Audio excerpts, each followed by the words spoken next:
நீங்கள் பார்த்து கொண்டிருப்பது உங்கள் ஜாஷுவா டிவி. சகல ஜனங்களுக்கும் நற்செய்தி.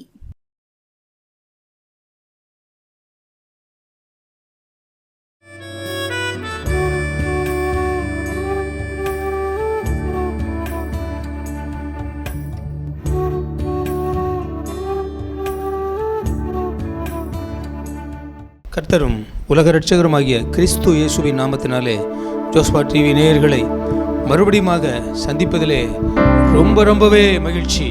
நாம் இன்றைக்கு சற்று நேரம் தியானத்திற்கு எடுத்துக்கொண்ட வேத பகுதி சாலமோனின் உன்னத பாட்டு 1 அதிகாரம் 4வது வசனத்தில் இப்படியாக எழுதப்பட்டிருக்கிறது. என்னை இழுத்துக்கொள்ளும், உமக்கு பின்னே ஓடி வருவோம். ராஜா என்னை தமது அறைகளில் அழைத்து கொண்டு வந்தார். நாங்கள் உமக்குள் கலிகூர்ந்து மகிழுவோம். திராட்சை ரசத்தை பார்க்கிலும் உமது நேசத்தை நினைப்போம். உத்தமர்கள் உம்மை நினைப்பார்கள். பிரியமானவர்களே, இந்த உத்தமர்கள் உம்மை நேசிக்கிறார்கள் அப்படின்னு சொல்லி இங்கே எழுதப்பட்டிருக்கிறது. அப்போ திராட்சை ரசத்தை பார்க்கிலும் உமது நேசத்தை நினைப்போம். உத்தமர்கள் உம்மை நேசிக்கிறார்கள். அன்பானவர்களே, தேவத வசனத்தை நம்ம தியானிக்க போகிறோம். நேசிக்கிறேன் அப்படிங்கிற தலைப்பில் நாம் இந்த வேத வார்த்தைகளை நம்ம தியானிக்க போகிறோம். அப்படி நம்ம தலையை தாழ்த்தி செபிப்போமா? நேசிக்கிறேன் ஐயா, நேசிக்கிறேன் ஐயா, இயேசுவே நானும் மை நேசிக்கிறேன் ஐயா, நேசிக்கிறேன் ஐயா, நேசிக்கிறேன் ஐயா, இயேசுவே நான் உம்மை நேசிக்கிறேன் ஐயா, இயேசுவே நான் உம்மை நேசிக்கிறேன்.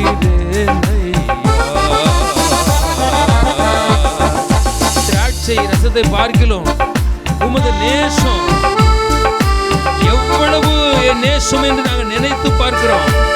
உத்தமர்கள் உம்மை நேசிக்கிறார்கள் என்று சாலமோன் மூலமாக கர்த்தராகி ஆண்டவர் நேச கொடியை பறக்க விட்டு இருக்கிறீரே.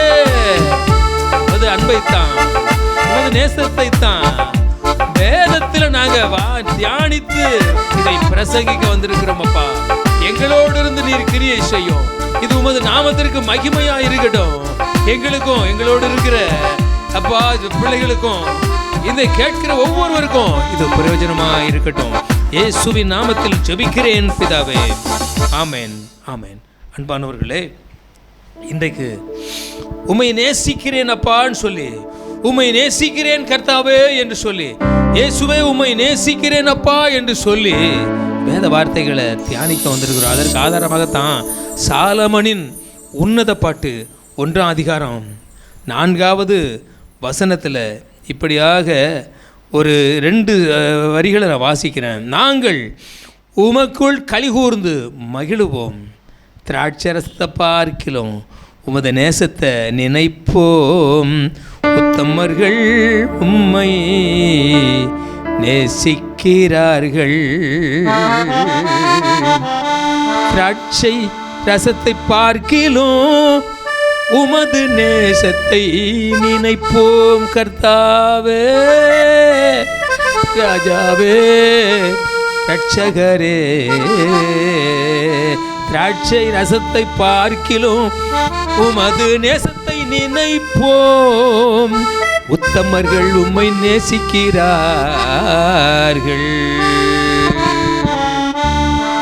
பிரியமானவர்களே, அன்பு தெய்வம் ஆண்டவர் இயேசு நமக்கு எழுதி கொடுத்திருக்கிற வேத வசனங்களை நம்ம வாசித்துக்கிட்டே இருக்கணும். அவைகளை இந்த இருதய பலகையில் எழுதி கொண்டே இருக்கணும். ஏன்னா 19ஆம் சங்கீதத்தில் இப்படியாக எழுதப்பட்டிருக்கிறது, கர்த்தருடைய வேதம் குறைவு அற்றதும் ஆத்துமாவை உயிர்ப்பிக்கிறதுமா இருக்கிறது. கர்த்தருடைய சாட்சி நித்தியமா இருக்கிறது அப்படின்னு சொல்லி அங்க எழுதப்பட்டிருக்கிறது. அதனால குறைவற்ற வேத வசனம், நிறைவு உள்ள வேத வசனம், நம்மை நீதிமானாக மாற்றுகிற வேத வசனம், அதில் தான் இந்த சாலமோனின் உன்னத பாட்டில் இப்படியாக, நாங்கள் உமக்குள் களி கூர்ந்து மகிழுவோம், நாங்கள் உமக்குள் களி கூர்ந்து மகிழுவோம்,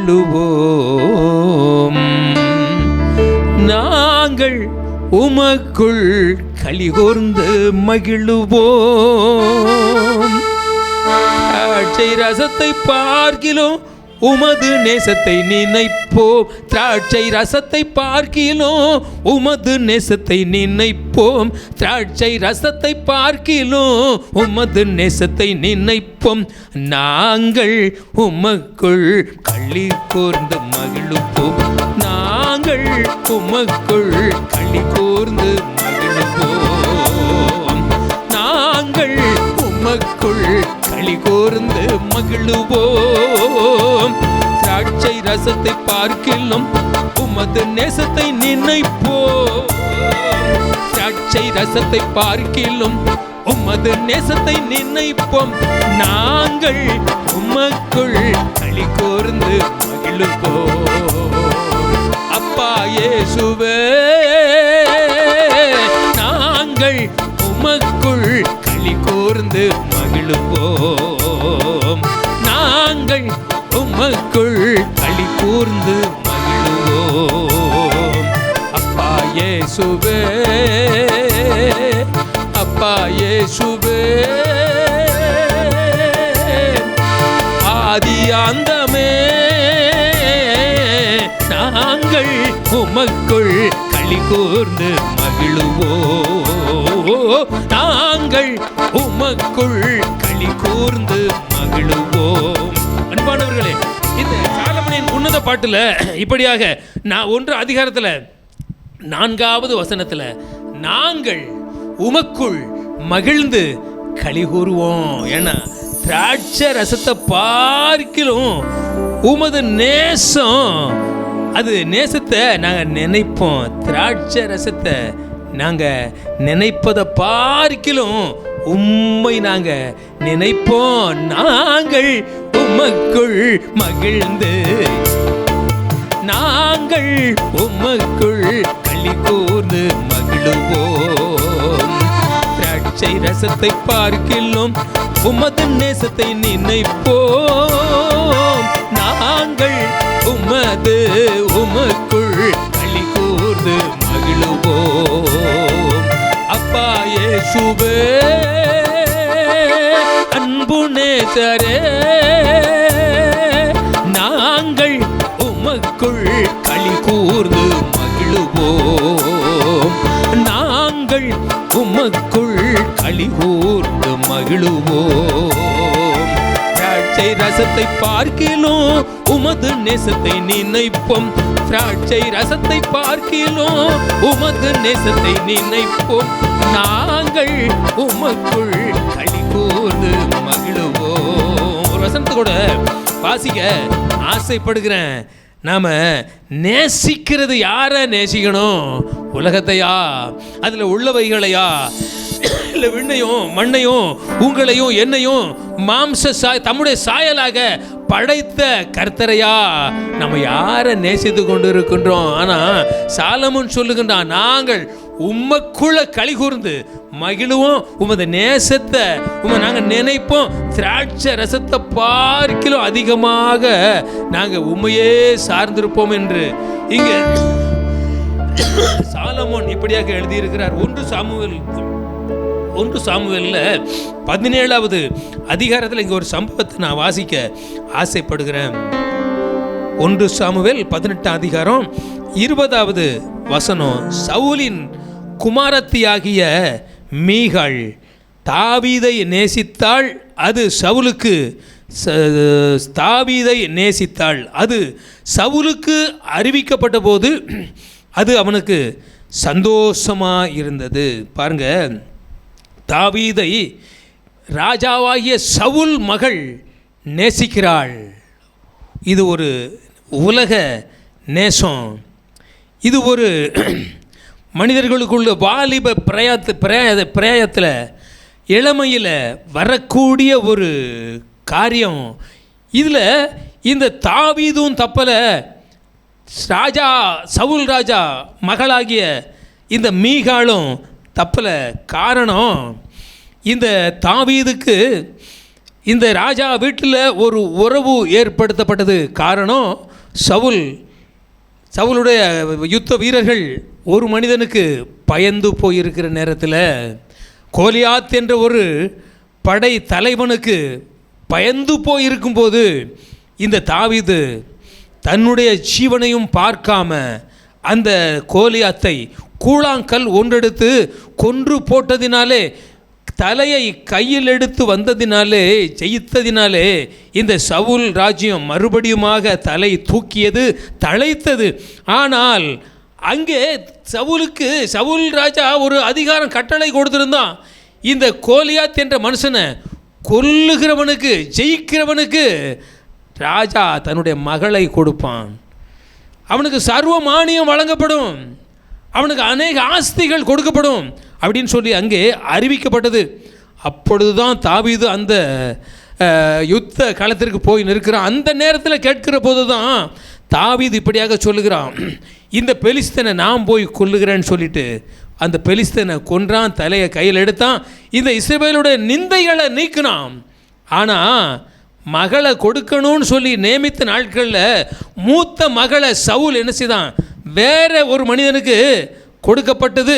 19ஆம் வசனத்தில், இந்த 1 சாமுவேலில் 18 அதிகாரத்தில் 19ஆம் வசனத்தில், சவுலின் குமாரத்தி ஆகிய மேராப் தாவீதுக்கு கொடுக்கப்படும் காலம் வந்தபோது அவள் மேகோலாத்தியனான ஆகிய ஆதரியேலுக்கு மனைவியாக கொடுக்கப்பட்டாள்.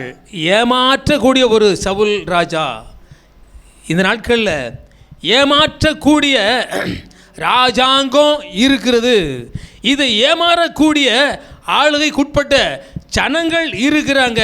அதை மாதிரி தான் தாவீது ஒரு நாளில் ராஜா சவுலினால் ஏமாற்றப்பட்டான். தன்னுடைய ஜீவனை பார்க்காம கர்த்தர் மேலே விசுவாசம் வைத்து அன்பு வைத்து அந்த கோலியாத்தை ஜெயித்தான்.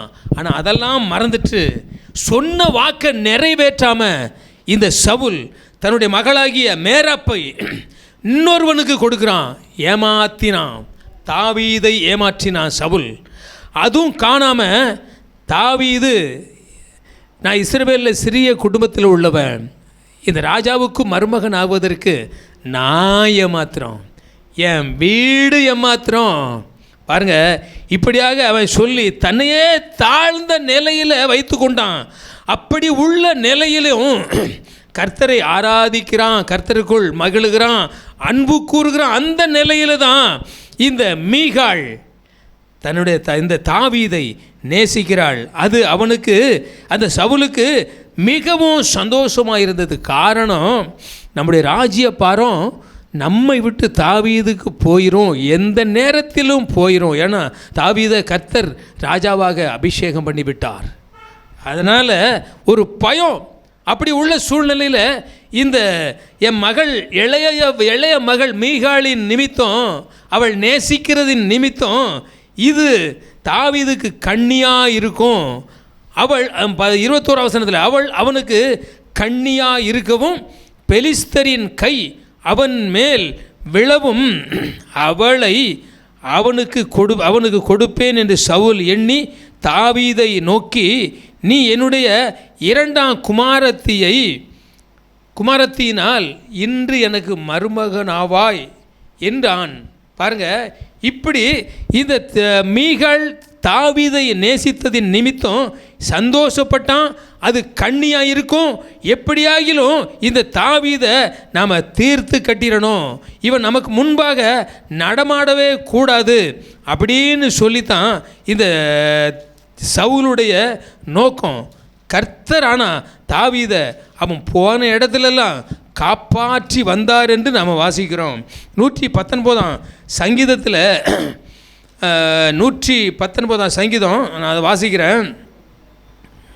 32வது வசனம், 19ஆம் சங்கீதம் 132ஆம் வசனம். உமது நாமத்தை நேசிக்கிறவர்களுக்கு வழங்கும் நியாயத்தின்படியே என்னை நோக்கி பார்த்து இறங்கும், எனக்கு இறங்கும். பாருங்க, இங்க சவுல் ராஜா ஒரு சூழ்ச்சியை உண்டாக்குகிறான். இவனுக்கு ஒரு கண்ணியை வைக்கிறான். இவன் பெலிஸ்தனால மடியணும்னு சொல்லி ஒரு பகையை உண்டாக்குகிறான். அதைத்தான் சங்கீத புஸ்தகத்தில் 89 இப்படியாக, நான் 109 நினைக்கிறேன், அதில் பகையை உண்டாக்குகிற வார்த்தைகளால் என்னோடு பேசுகிறார்கள் சொல்லி பக்தனாகிய தாவீது 109 சங்கீதத்தில் நான் வாசிக்கிறேன். இங்கே மீகாள் தாவீதை நேசித்தாள். தாவீதோ கர்த்தருடைய நாமத்தை நேசிக்கிறான். ஆனால் தாவீதுக்கு ஒரு கண்ணி அங்கே உண்டாக்கப்படுகிறது. சவுல் மகள் மீகாளின் நிமித்தம் கண்ணி உண்டாக்கப்படுகிறது. இவன் பெலிஸ்தியன் கைகளில் எப்படி ஆகிலும் மடியணும் அப்படின்னு சொல்லி அங்கே தான். அதனால தான் 109 சங்கீதத்தில் நான் வாசிக்கிறேன், துன்மார்க்கருடைய வாயும் கபட்டு நாவும் எனக்கு விரோதமாய் திறந்திருக்கிறது, கள்ள நாவினால் என்னோட பேசுகிறார்கள். பாருங்க, என் பகையை உண்டாக்கும் வார்த்தைகளால் என்னை சூழ்ந்து கொண்டு முகாந்திரமில்லாமல் என்னோட போர் செய்கிறார்கள். என் சிநேகத்திற்கு பதிலாக என்னை விரோதிக்கிறார்கள். நானோ ஜெபம் பண்ணி கொண்டிருக்கின்றேன். என் சிநேகத்திற்கு பதிலாக விரோதிக்கிறார்கள். என்னை செய்த நன்மைகளுக்கு எதிராக தீமைகளை செய்கிறார்கள். என் சிநேகத்திற்கு பதிலாக விரோதிக்கிறார்கள். என்னை செய்த நன்மைகளுக்கு எதிராக தீமைகளை செய்கின்றார்கள். என் சிநேகத்திற்கு பதிலாக விரோதிக்கிறார்கள். என்னை செய்த நன்மைகளுக்கு எதிராக தீமைகளை செய்கிறார்கள். நானோ ஜெபம் பண்ணி கொண்டு இருக்கின்றேன். நானோ ஜெபம் பண்ணி கொண்டிருக்கின்றேன். கர்த்தராகிய ஆண்டவரை நோக்கி நானோ ஜெபம் பண்ணி கொண்டிருக்கின்றேன். கர்த்தராகிய ஆண்டவரை நோக்கி. மீகாள் தாவீத நேசித்தாள். இதை கேள்விப்பட்டவுடனே சவுல் சந்தோஷப்பட்டான். காரணம், பகையை உண்டாக்குகிற வார்த்தை பாருங்க. அதனால சூழ்ந்து கொண்டு முகாந்திரம் இல்லாம தாவீது கூட போர் செய்கிறான், கண்ணி வைக்கிறான். அதனால தான் என் சிநேகத்திற்கு பதிலாக விரோதிக்கிறார்கள். என்னை என் சிநேகத்திற்கு பதிலாக விரோதிக்கிறார்கள். என்னை செய்த நன்மைகளுக்கு எதிராக தீமைகளை செய்கிறார்கள். ஒரு நேசத்தால பகை வளருது, கண்ணி உண்டாகுது. ஆனால் அதற்கெல்லாம் தப்பி தாவீது வந்தான். காரணம், 119 சங்கீதத்தில் 132 உம்முடைய நாமத்தை நேசிப்போர்க்கு நீர் வழங்கும், நியாயப்படியே எனக்கு இறங்கும். உம்முடைய நாமத்தை நேசிப்போர்க்கு நீர் வழங்கும், நியாயப்படியே எனக்கு இறங்கும். உம்முடைய வார்த்தையில் என் காலடியை நிலைப்படுத்தி, உம்முடைய வார்த்தையில் என் காலடியை நிலைப்படுத்தி, அநியாயோ என்னை ஆளவிடாதையோ, அநியாயோ என்னை ஆளவிடாதையோ. அணி பாய்ந்த அன்பு கரம், அதிசயமான கரம், சிறைப்பட்டு போனோரை விடுதலையாக்கும் கரம். கர்த்தாவே உம்முடைய கட்டளைகளை நான் தெரிந்து கொண்டதினாலே, உமது உமது கரம் எனக்கு துணையாயிருப்பதாக. கர்த்தாவே உம்முடைய கட்டளைகளை நான் தெரிந்து கொண்டதினாலே உமது கரம் எனக்கு துணையாயிருப்பதாக. போர் செய்கிறார்களா? துக்கத்தை உண்டாக்குகின்றார்களா? நேசத்திற்கு பதிலாக, சிநேகத்திற்கு பதிலாக பகையை உண்டாக்குகின்றார்களா? இந்த உலகம் அப்படித்தான் இருக்கும். இந்த உலகத்தை நம்புவத, உலகத்தை நேசிப்பத விட்டுவிடுங்க, விட்டுவிடுங்க. இயேசுவை நேசிப்பத பின் தொடர்ங்க. ஒரே ஒரு வசனத்தை வாசித்துட்டு முடிக்க ஆசைப்படுகிறேன். யோவான் சுவிசேஷத்தில் 21வது அதிகாரத்தில் இப்படியாக இயேசு கிறிஸ்து திபெரியா கடற்கரை ஓரத்தில் உயிர் தெழுந்த இயேசுவும் அன்பு சீடர்களும் பாருங்க, நான் வாசிக்கிறேன். அவர்கள் 16வது வசனத்தில், 15வது வசனத்தில், அவர்கள் போஜனம் பண்ணின பின்பு இயேசு சீமோன் பேதுருவை நோக்கி, யோனாவின் குமாரனாகிய சீமோனே, இவர்களிலும் அதிகமாய் நீ என்னிடத்தில் அன்பாயிருக்கிறாயா என்றார். அதற்கு அவன், ஆம் ஆண்டவரே, உம்மை நேசிக்கிறேன் என்பதையும் நீர் அறிவீர் என்றான். அவர் என் ஆட்டுக்குட்டிகளை மேய்ப்பையாக. இப்படி 2 முறை கேட்டுட்டு 3ஆம் முறையிலையும் கேட்கும் போது 17வது வசனத்தில் 3ஆம் தரம் அவர் அவனை நோக்கி, யோனாவின் குமாரனாகிய சீமோனே, நீ என்னை நேசிக்கிறாயா என்றார். என்னை நேசிக்கிறாயா என்று அவர் 3ஆம் தரம் தன்னை கேட்டபடினாலே பேதுரு துக்கப்பட்டு, ஆண்டவரே, நீர் எல்லாவற்றையும் அறிந்திருக்கிறீர், நான் உம்மை நேசிக்கிறேன் என்பதையும் அறிவீர் என்றான். இயேசு என் ஆடுகளை மெய்ப்பாயாக என்றார். பாருங்க, இந்த நேசம்தான் உன்னதமான நேசம். இந்த நேசம்தான் நிலையான நேசம். இயேசுவை நாம நேசிக்கிற போதுதான் கர்த்தர் சொல்லுவார், நீ ஆட்டுக்குட்டிகளை மெய்ப்பாயாக, நீ என் ஆடுகளை மெய்ப்பாயாக, இது முதல் நீ மனுஷனை பிடிக்கிறவர் ஆவா என்று கர்த்தராகி ஆண்டவர் சொன்னார் அல்லவா? அந்த வாக்கை நிறைவேற்றுவார். நீர் பேதுருவாய் இருக்கிறாய், இந்த கல்லின் மேல் என் சபையை கட்டுவேன். அப்போ பாதாளத்தின் வாசல்கள் இதை மேற்கொள்வதில்லை என்று அங்கே நம்ம வேதத்தில் வாசிக்கிறோம். இந்த பேதுரு தான் இயேசு கிறிஸ்துவுக்கு அடுத்து முதலாவதாக சுத்த சுவிசேஷத்தை ஜனங்களுக்கு விசித்திர வினோதமாக உரத்த குரலில் உற்சாகமாக ஊக்கமாக பிரசங்கித்தான். யூதருக்கு பயப்படல, கிறிஸ்துவின் நாமத்திற்கு எதிராக இருக்கிறவர்களுக்கு பயப்படல. காரணம் இயேசுவின் மேல் இருந்த நேசம். நம்ம இயேசுவை நேசிப்போம். நம்ம அப்படியே நம்ம தலையை தாழ்த்தி செபிப்போம். நேசிக்கிறேன் ஐயா இயேசுவே, நான் உம்மை நேசிக்கிறேன் ஐயா, நேசிக்கிறேன் ஐயா இயேசுவே, நான் உம்மை நேசிக்கிறேன் ஐயா. உயிர் தெழுந்த இயேசுவே, உலகத்தையே ஜெயித்தவரே, உம்மை நேசிக்கிறேன். மரித்தும் எழுந்தும் பிழைத்தும் இருப்பவரே, உம்மை நேசிக்கிறேன். உம்முடைய காரியமாக நானும் வருகிறேன். அப்படி ஒப்பு கொடுப்போமா? நேசிக்கிறேன் ஆண்டவரே, இயேசுவை உம்மை நான் நேசிக்கிறேன், நீ என் ஆடுகளை மேய்ப்பாயாக என்று இயேசு சொன்னார் அல்லவா?